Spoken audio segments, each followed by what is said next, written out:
It's time to down tools for a bit. Welcome to the Tool Shed, the influential podcast for anyone and everyone involved in the building industry. Here's your host, Mick Hawes. Hey, I hope you're enjoying the podcast. We're always trying to bring you information that's going to make your life as a builder much easier. So give us a thumbs up and make sure you hit the subscribe button so you don't miss the next episode. Hey folks, welcome to the Tool Shed podcast.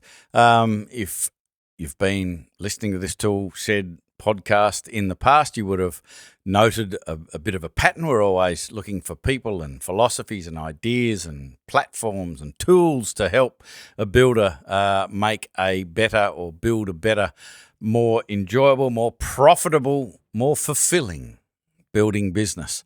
And very rarely do we get to speak to any of our BlackBelt builders. In this case, we're going to be speaking to Mr. Mitch Fragar, who's been with BlackBelt for how long? Because I can't remember. How long have you been in this circus?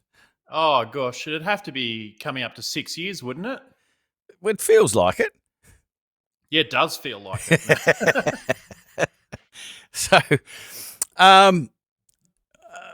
I guess we really should start at the start and get a bit of a sense, because you've had a lot of firsts, I think, and led the way in a number of spaces with BlackBelt, and we're kind of, I don't want to blow too much wind up your kilt, but we're privileged to have you in the group because you do help the other builders out considerably. And you've always been a deep thinker, so deep sometimes I have no idea what you're talking about.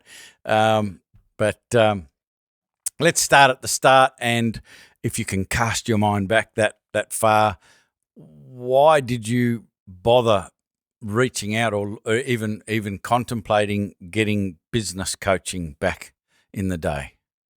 Yeah, good question. So I guess one of the things that comes to mind is people, in general speaking, look for business coaching to satisfy a couple of things. One is to redeem their time, or one is to redeem their finances, or I guess you could look at it that they want to redeem a combination of the two.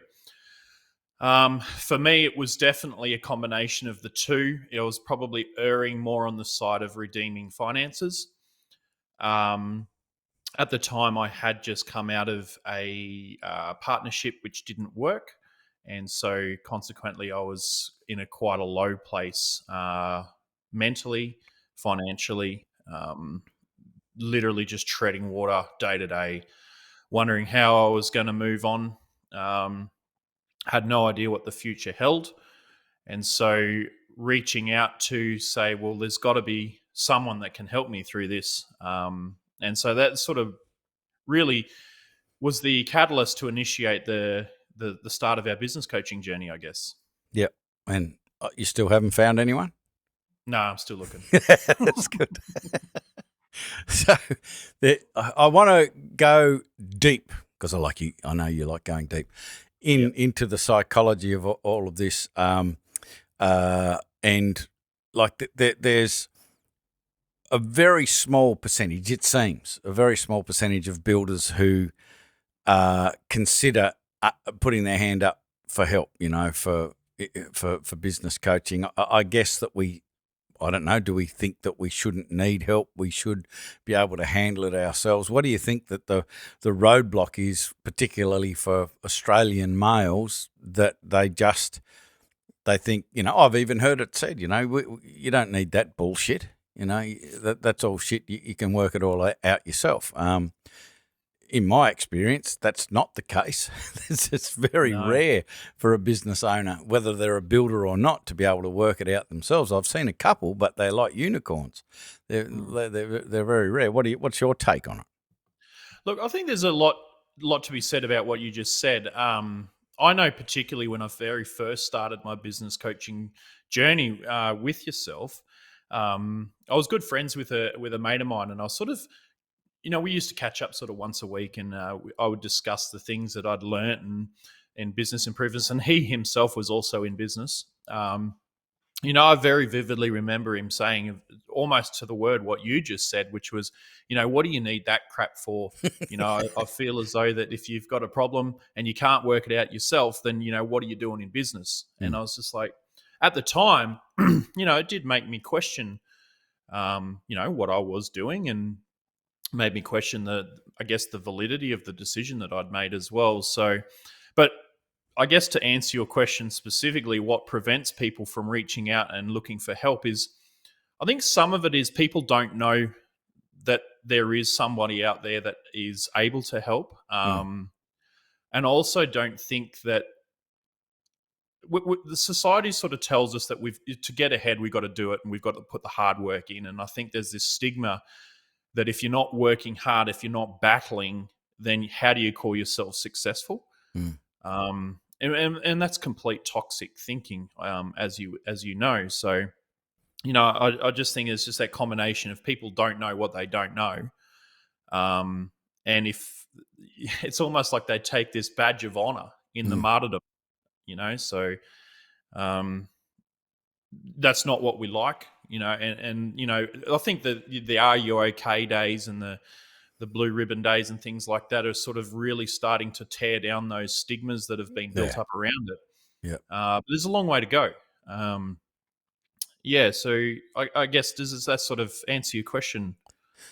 Well, yeah, and I think also something that most people don't think about, and I'd invite your thoughts on it, is being a specialist. And Mm, I've just found that I've been doing business coaching for decades, but I've been specifically working with builders for 10 years, and it's a full-time gig, finding, creating, researching, trialing processes to be able to help builders improve their business.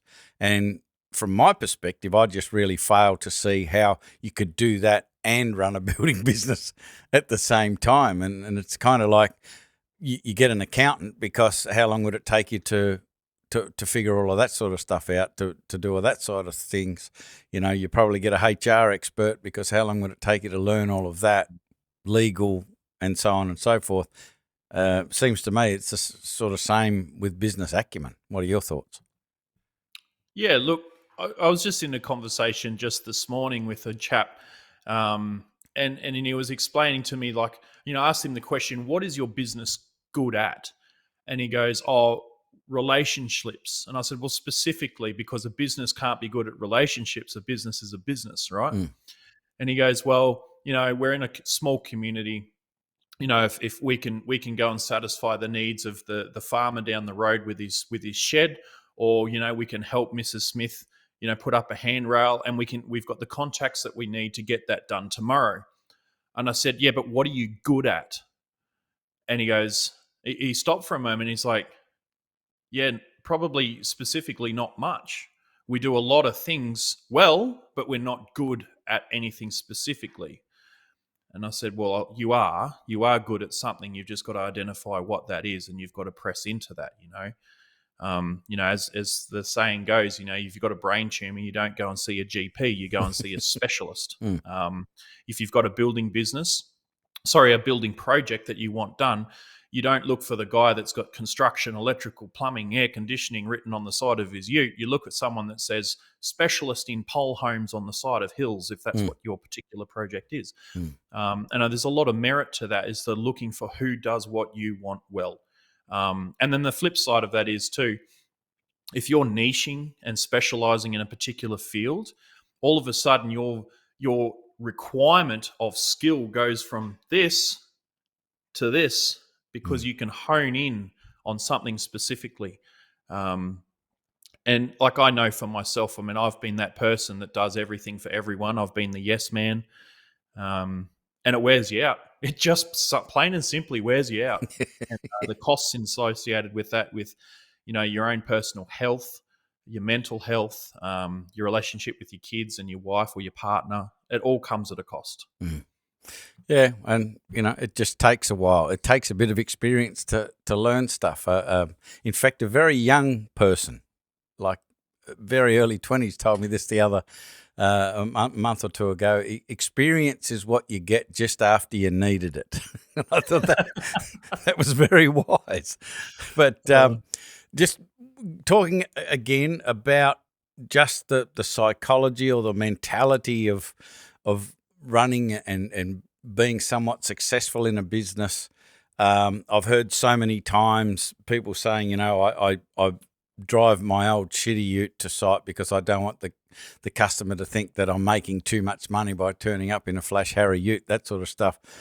And in the introduction, I said you have had a bunch of firsts in BlackBelt, and you were the first person to hit 7 figures in the profit account. And for people who understand profit first, it's not about measuring your profit based on the fictitious profit and loss sheet that the accountants put together as a presentation for the tax department. This is how profit first measures profit. It's a bank account and it's got money in it, and that's how you measure the profit. And it's that money cannot be used. It's got not earmarked for anything else. So it was a wonderful, wonderful achievement. You did it in I thought, a very short amount of time. But I just want your thoughts on the whole conversation we had. You reached out to me. You said, I've done it. I didn't put it in the group chat with BlackBelt or whatever because it seemed like I was boasting or whatever. And I said, bullshit. We're going to be telling everyone about this because to me, it's almost like the Roger Bannister 4-minute mile scenario. Oh, it can actually be done. It's all well and good for me to say it can be done, but there's Mitch, he's done it. And just run us through your thought process as to why you thought that wasn't worth sharing at the time. I think there's probably a lot to do with me more personally than it is external, and that is, I grew up. We never really had money growing up, and again, society sort of beats anyone down that wants to rise up and stand apart from the group. And I guess a combination of that not having money and everything that society tells you about the person that does have money, oh, it must be nice for them, and there's all this negativity around someone that has been successful, all played a part in it. I think it was a bit of maybe not shame, but maybe embarrassment. Is I sort of was very willing to ignore the effort that I'd put in, and considering where this all started for us, financially and emotionally and mentally and everything, following the business partnership and other previous business ventures, I was very prepared to put that all to the wayside in, I guess, protecting myself from the embarrassment of ridicule when, I was sort of expecting people to say, oh, it must be nice for them because, I've had that said to me by family, and I've also heard my family say it about others. And I was just like, man, if this is what it is, do I really want it? So that's why I was very hesitant to. That's why I brought it to you first and said, look, this is what we've achieved. Celebrate the little win with you. Close doors. Keep it all secret. And then, like you said bullshit. Let's get it out. Yeah. Well, I mean, we needed to, and it was been worthwhile because people have gone, wow, and it's really got them focused and increased their belief in it, and that's where it all starts, and that's where I want to go with this conversation is belief, is focus, is clarity, all of that sort of thing, because you've been very instrumental and vocal in changing the conversation in BlackBelt. So and it's been absolutely invaluable. We spoke a lot when we had our in-person intensive over in Queenstown in New Zealand a number of months ago, and it really has changed the focus in BlackBelt to help people understand why they're doing this, because there needs to be a purpose for stuff. Otherwise, you just end up going around and around in circles and not much happens. And so I'd really love your thoughts on this. I know I've asked you this question a number of times, and I don't think I've had a satisfactory answer. So I'll ask it one more time just to see where we go, because it was very frustrating working with you some years ago, particularly after you'd sort of made that announcement to me that you've got 7 figures in the profit account, and it's got, well, there's some money there. You can actually buy some solutions to help you and your workload and what have you, because you're always MIA out in the bush somewhere without phone coverage, working or driving a truck or doing something because somebody else couldn't do it or you stepped in. And I just remember, I think it might have been Dan Sullivan said that if you've got a problem and you've got money, you haven't got a problem. And I don't know, one day you just came back from the bush and you were talking about purpose and getting clear on your purpose. And from that instant, you seemed to be prioritizing working on yourself, working on your business versus working in your business. And we've heard that saying a bazillion times. Yeah. You started to do it. What happened out there? What happens out in the bush stays out in the bush, Mick. Give us some clue. Yeah, so this is actually quite a big, it's the eureka moment, isn't it? You know, and probably if we were to take a step back and go back to my previous business that I mentioned earlier, it gets to a point where you can only work so many hours of the day, and then you get really creative as a small business owner in how to manufacture more hours in the day that weren't there, but you figure out a way to work them anyway. And you find yourself essentially working yourself into a burnout hole. Yeah. I've shared previously what I have been in a physical burnout, and the symptoms and what I physically experienced in physical burnout. I've definitely been in mental burnout. And so to specifically go back to your question about what happened out there, Mick's right in saying that I was out bush. I was very, very happy to go out to these remote sites, no phone coverage, and, work these hours that, didn't exist. I figured out a way of working the hours. And there was this niggling thing in the back of my head that goes, what are you doing? Every day that you're out here, you're not at home with your kids. I'd call home from these sites at the end of night and listen to what the kids had done during the day, and what my wife had done, and I was missing out on this. And so this niggling voice sort of got louder and louder about, what are you doing? What are you doing? What is all of this for? And so a part of the eureka moment was that. The other part of it was I'd got pretty good at identifying what the markers were on getting into burnout again.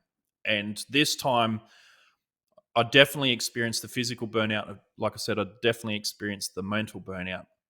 I could see the markers coming again, and she was going to be a double whammy of both, because I could definitely see it coming. You just feel it in yourself. You know it's coming. And I don't know really how to explain it, I think because it presents differently for everyone. And so that was, I think, the other part of it. And I was just like, man, I remember sitting in my remote mine site accommodation room, 2.8 by 2.8 room. Salubrious. And I was just thinking one night, I was just like, I had to deal with this particularly difficult situation within my team, and it would not have even been a situation had I been there. And I just remember, what is the flipping point of this? And so I guess that was sort of the eureka moment where I just made that decision that if I'm going to continually do what I'm doing, I'm going to keep getting what I'm getting. And I just wasn't satisfied with that. There's got to be a better way. And so you just start the journey, whether it's a jump on the YouTube, whether it's you actually listen to what Mick's been telling you for the last 3 or 4 years at that point. Maybe that guy actually knows something. And you just got to start somewhere. Mm. But the thing is, you've got to want it. You've got to be purposeful with it, and you've got to put effort in, because it ain't coming for free. Mm. And for me, making that conscious decision to say, no, I'm no longer doing these things without purpose in mind, came at the cost of a significant financial cost, because no longer is the director out on the site, not necessarily drawing a wage, let's say, out of the job or anything like that. So on paper, it probably costs money, because I was sort of all of a sudden a man down on the tools. But the payback on that, in having someone, and I'll speak quite proudly here, is in the sense that having someone now on the business, driving the business, financially repaid itself back, I think 5, 6, 7, 8, 9, 10 times, but it's not instantly recognizable. Yeah. And I firmly believe too that the more you put into this sort of a journey, it's exponential growth. It's not linear growth.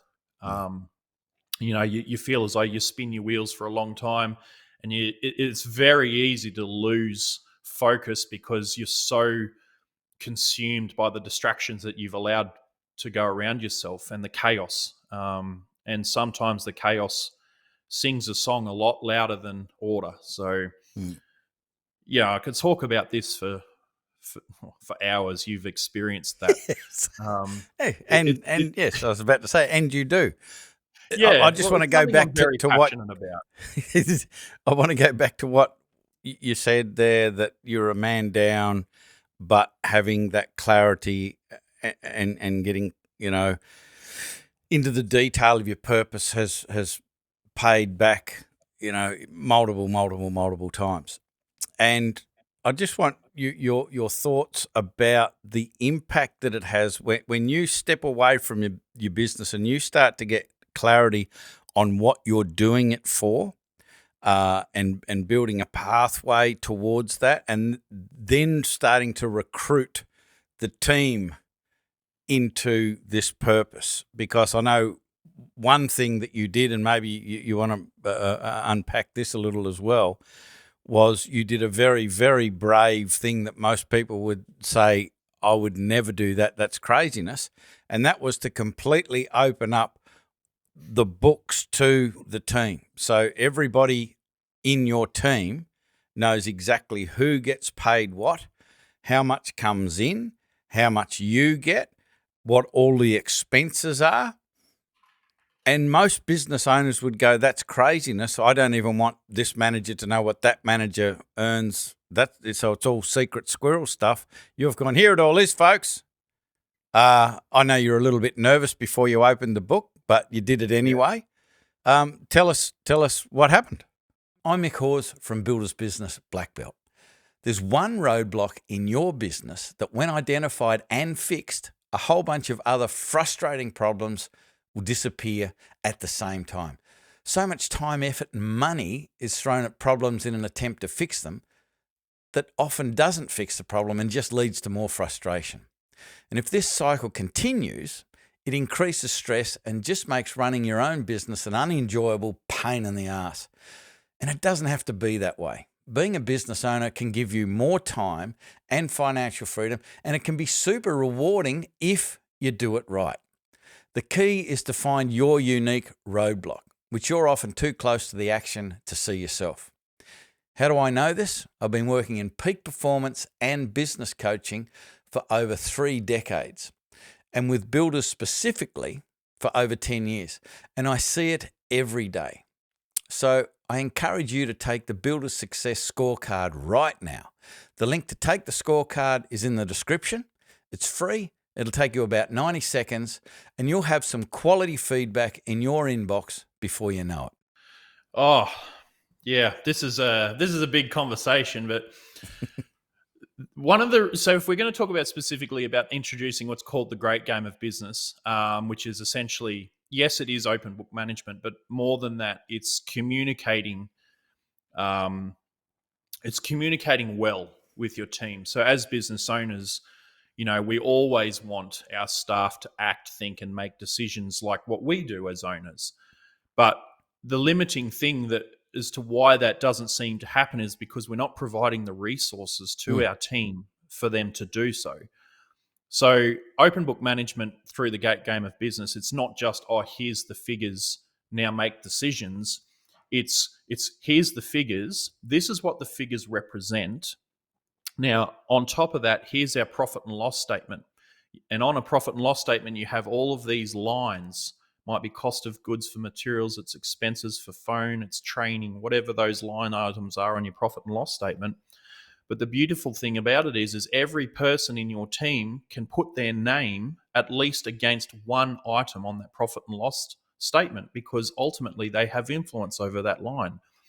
And so when you start showing them the relationship about the way that they perform, they act, think, and make decisions, and how that directly relates to these line items on the profit and loss statement, all of a sudden you've got this contribution, you've got this engagement, but more than that, you've got this understanding of how they fit into the bigger picture. Now, that's only one side of the conversation. I mean, talking about the GGOB or the great game of business in and of itself is probably a podcast right there. Because it's not just that. It doesn't stop there, because that's just the fundamental basis of it. Yep. How you do that is equally as critically important. The reason why I did it, however, was in and of myself, when I started getting clearer and clearer on my why or my purpose, the thing that popped out for me was I could no longer reconcile why the business was performing, and it was performing really, really well financially, and it was making quite good money. And I couldn't reconcile within myself as to how I could lay my head on the pillow at night and go, I'm making all of this money on the backs of my team who I'm just paying a wage to, because it's through their performance as well and their contribution that helps this business make the money that it does. So the saying is, the rising tide should lift all ships. Traditional business, the rising tide lifts the boss's ship. And I just couldn't reconcile that. So, this plays a big part. This plays only a small part in the big picture. We've been talking a lot this year, particularly about purpose, vision, mission, values, all of this sort of stuff. And I just saw that it goes hand in hand. So if we want to take just the culture component of business, so culture is made up fundamentally of your three pillars, which is your pro-social purpose, your common understanding, and your psychological safety. And the thing I couldn't get around that was, if people who run these big corporations and big businesses understand what these three pillars are, because they're widely known in the business world, why are people still struggling with culture? What's the missing pillar that no one's talking about? So again, another massively big conversation, but it's just all of these little intricacies are just forming the bigger picture and making this more of a complete journey for me. And I found that the more I pushed into educating myself on these finer topics, the more I go, and all of these pennies start dropping, and then all of a sudden you're starting to paint the Mona Lisa. And it's funny, like when you start stepping out of the transactional world, which is your journey without purpose, and start stepping into your purpose-driven world, you'll find that a lot of the decisions and stresses and anxieties that you take on really mean nothing, and you can probably delete 90% of them out of your life. But B, it's just really interesting to observe just how easily things start slotting into place organically, because all of a sudden you've got a direction. It's very easy to drive your car up the road when you know where you're going, because you can stay on the road. But if you've got absolutely no idea where you're supposed to be driving, all of a sudden you're taking left and right turns trying to figure out at least a destination that makes some sort of sense.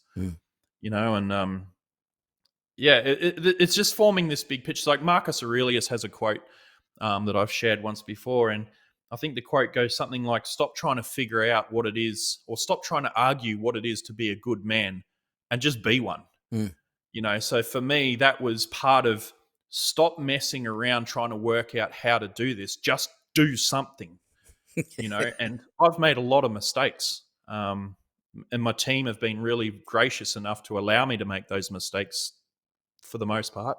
Mm. But you've got to be purposeful in your purpose. You can't just sit back and hope that it comes to you. You've got to put the effort in because no one else is going to do it. Yeah. It's as simple as that. What's that mean though? Like purpose? Because you started off the conversation by saying the reason that you jumped into business coaching was, you wanted to get your financial act together and you wanted to have some more free time. Now, I suspect that most people get into business and take on the challenge of running their own business for those two motivating factors. They think they're going to make more money personally, and they're going to have more free time if they run their own business. It's almost the opposite of that is the reality for most small business owners. And what you're talking about is much, much bigger than that. It's like, okay, what are you going to do with the money? And what are you going to do with that free time? Because it's like, I want this stuff. And I've coached people to get free from their business and improve their profits and all of that sort of stuff over the years that I've been doing it. And then when they get there, it's not the place that they thought it was going to be. They get there and go, well, is this all there is, And I've even seen it where they become like the pyromaniac firefighter because they're now free from their business. They've got time, they've got money, but they've got no purpose, and they go back into the business subconsciously and start to create problems so they have some sort of purpose and something to do and something to make them feel significant. So what's purpose all about? Why is knowing your purpose so important? And I'm saying this from the perspective that we're having this conversation, and traditionally I feel this sort of conversation would happen more in a corporate scenario, not in a builder's business scenario, a trades-based type business. What the bloody hell's going on here? Look, I think just going back to what you said, how we sort of started this conversation about why generally speaking, not all, but generally speaking, people join business coaching is, for the redemption of finances or time or a combination of both. But I think it's a big majority of people don't go into a business coaching group thinking that they're the ones that have got the problem, that they're the ones that have created the problems to start with, and this is about this taking ultimate responsibility, and purpose. I've been mentoring a couple of business owners here locally, and you look at their business from the outside and it's very, very Hollywood. They've got the latest trucks, they've got the latest cars. And, I will admit for me, for a long time, there's one particular business here in town that I felt very challenged to even see their logo around town, because it was almost like this thing of jealousy was welling up inside of me. Like, because why does he get to get that when I'm struggling with this, for example? And I have to keep reminding myself, he's got that, but at what cost is one part of it. But he's got that to satisfy a surface need. For me, my needs are met right at my core. So, it's my eternal purpose. It's my relationship intimately with my partner, my wife.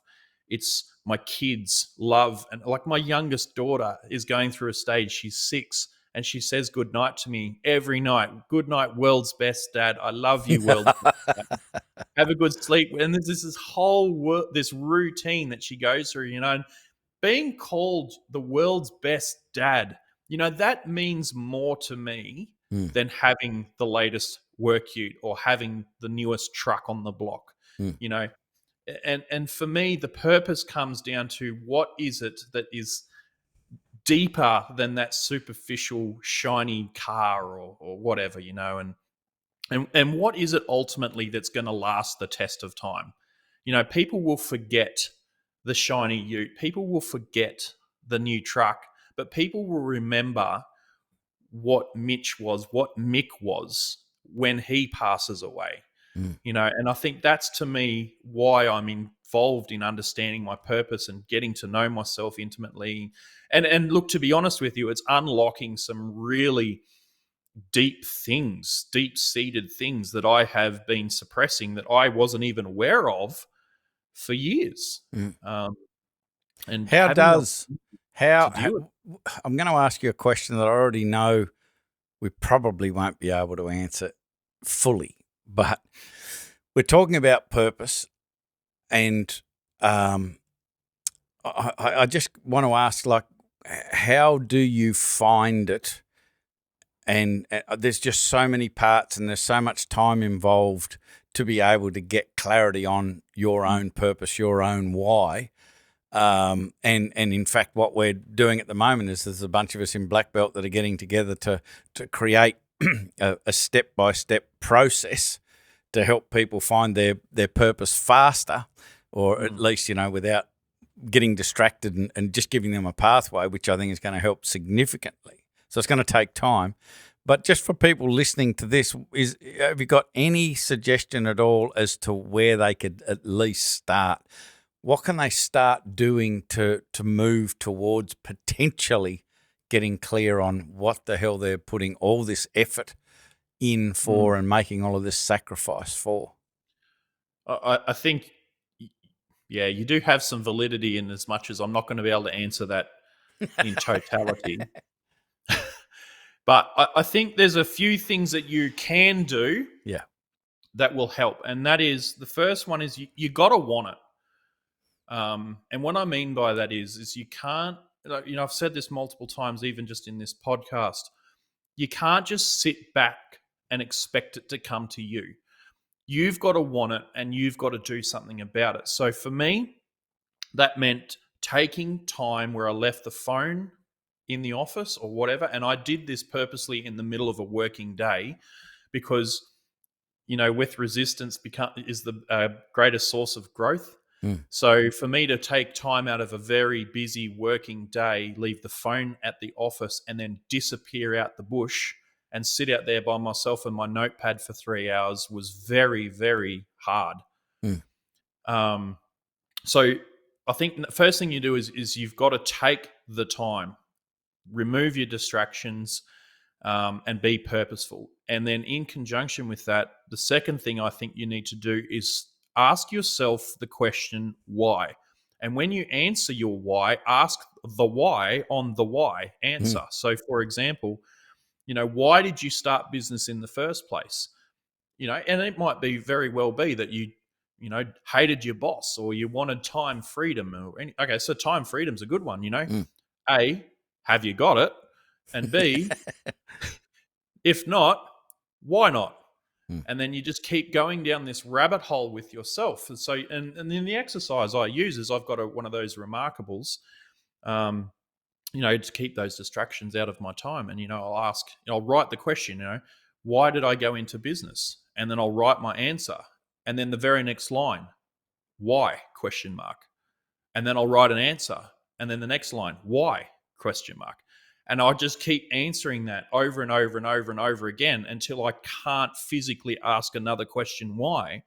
Because the answer may be part of what you're looking for. There's obviously the mainstream ways. Like, I work really closely with another mindset mentor. He's been brilliant. And through his courses, I've been able to use partially some of his exercises and sort of hybrid them into exercises that I've had input in as well. And, we went through some of those in Queenstown, and trying to hone in. And essentially all they're doing is just coming at the why question from multiple different approaches. But essentially that's all it is just keep asking that question, why? And the person that you're talking about is Jerome Lamarck. Let's give him a plug. He's been on the podcast. So if you scroll back through the podcast, you'll find him, and you can listen to that podcast and reach out and have a chat with him if this whole why thing means something to you. And just my final question is that whole you've got a want it thing that you're talking about, because Mm. most people listening to this would go, oh, yeah, I haven't got time for that because I've got to bang nails into wood and all that sort of important stuff. But they don't really understand, I guess, the value that you and your team and your family and your customers and anyone who's connected to your business or your life can experience when you start to get clear on this. And so I remember in Queenstown, you asked the group, you took them through an exercise about the cost of not doing it. So maybe just to answer this last question, can you just not necessarily run us through the exercise, but run us through the philosophy behind that exercise, so some people might be able to have some takeaways from this podcast or get some reasons as to why they need to leave their phone in the office and head out to the bush for 3 hours and start to ask why. Yeah, well, I mean, part of the exercise, we had a broad range of years of business in the room. So to add this to a practical, applicable exercise for the sake of this podcast, if you're a seasoned business owner, let's say, that has a lot of runs on the board, a lot of years under their belt running a business, exercise to do is think about what it's cost you personally, and I'm not talking about financially, personally, to be in business. Now, the top topics is it's cost me my marriage, or it might be it's cost me my relationship with my children, or it's cost me I missed my kids' sporting games, or whatever it might be. Health. Everything we do will have a cost associated to it. So write down what those costs, and I use the term, what are those invoices that you've paid personally to be in business, and write them down. Then look at that list. Now, if you're only been in business for a couple of years, go and talk to someone that's been in business, and it doesn't even necessarily need to be in the construction industry. No. But go and find someone to ask that question of that's been in business for a lot of years and say, what costs have you paid to be in business? Write that list and then look at that list and say, if I change nothing, how many of those am I going to pay? How many of those am I willing to keep paying?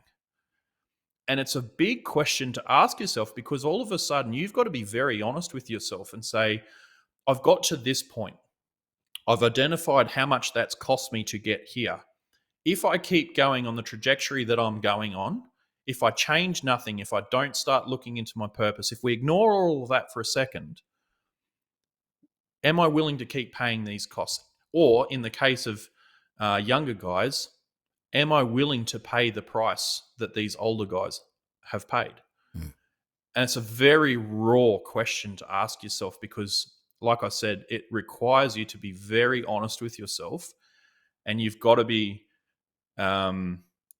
you got to lay it on the line, because ultimately this could go directly in the face of everything that you've built. And like we've talked about, Mick, in the past, there's a couple of guys that we're aware of where we've sort of asked these type of questions, and what's dropped out is, I actually don't think I should be a builder anymore. I think I should do something else. And that's wild, because that's a complete upturn of the life that you've built potentially for decades.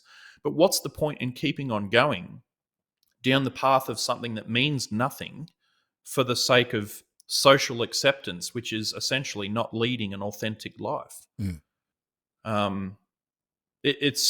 It can bring up a lot of raw emotions in it, and it's like, even now, I'm talking about it, I'm starting to, I feel that burn, that fire inside me, that passion, and it just wants to get out and help people. And it's such an incredible journey, and when you start living that authenticity through the lens of a purpose-driven world, the change in your life, all of a sudden, the money that your business can make means nothing. The money is there to support you and to provide the resource that you need to walk down this path of purpose. That's it. That's literally it. So what is your why? Why are you in business? And what is your purpose? Because your business is there, to, like I said, to provide the resource for you to walk in purpose. Yeah. That's it. Yeah. It's the platform to give you what you want. The only missing piece is clarity on actually what you want. Like what do you want to accomplish, become, achieve, contribute, all of those sort of great questions. Mate, it's been an absolutely fascinating conversation. Thank you so much for putting the time aside to jump on the podcast. I'm sure it won't be the last time. It's been fantastic. Thanks, Mick. I really appreciate the opportunity. Thanks, mate. Okay, folks, that is it for this episode of the Tool Shed. It's been a bit of a deep conversation, but that's how Mitch flies, deep. He goes deep thinker, and is an amazing contributor to the BlackBelt community that we've got. And so if this got you thinking, like normally we've got somebody who's got a software platform that we'll give you a link to or whatever in these podcasts, you can go and check it out. In this case, it really is the Tool Shed. The Tool Shed is a great environment to jump into, to be in an environment with people like Mitch and other like-minded builders. And you can just go jump onto the Builders Business BlackBelt website, and it says there you can join the Tool Shed. It's a free environment, and on the way in there, you can even request a conversation. We can have a conversation to direct you to exactly the areas that you need to go to get what you want, and get the help that you want to take your business where you want to go. And it's as Mitch said, that's what your business is. It's a platform to give you the resources, the time and the financial resources to be able to do pretty much whatever you want. And if it's not going in that direction, let's have a conversation to see if we can point you in that direction. And in the Tool Shed, as I say, you can ask questions and get into conversations with people like Mitch, and there's a whole bunch of others in that environment. So love to see you in there. But that's it for this episode. I'm sure Mitch will be back on another episode at some stage in the not too distant future, but I hope this got you thinking. Jump on the website, have a conversation. Let's see if we can point you in the right direction. That is it for this podcast episode. I'm Mick Hawes from Builders Business BlackBelt. That is all. I am out. Bye for now. You've been listening to the Tool Shed. If this podcast struck a chord with you, make sure you spread the word by sharing it with your mates in the building industry. We love your help to make the building industry better for everyone involved.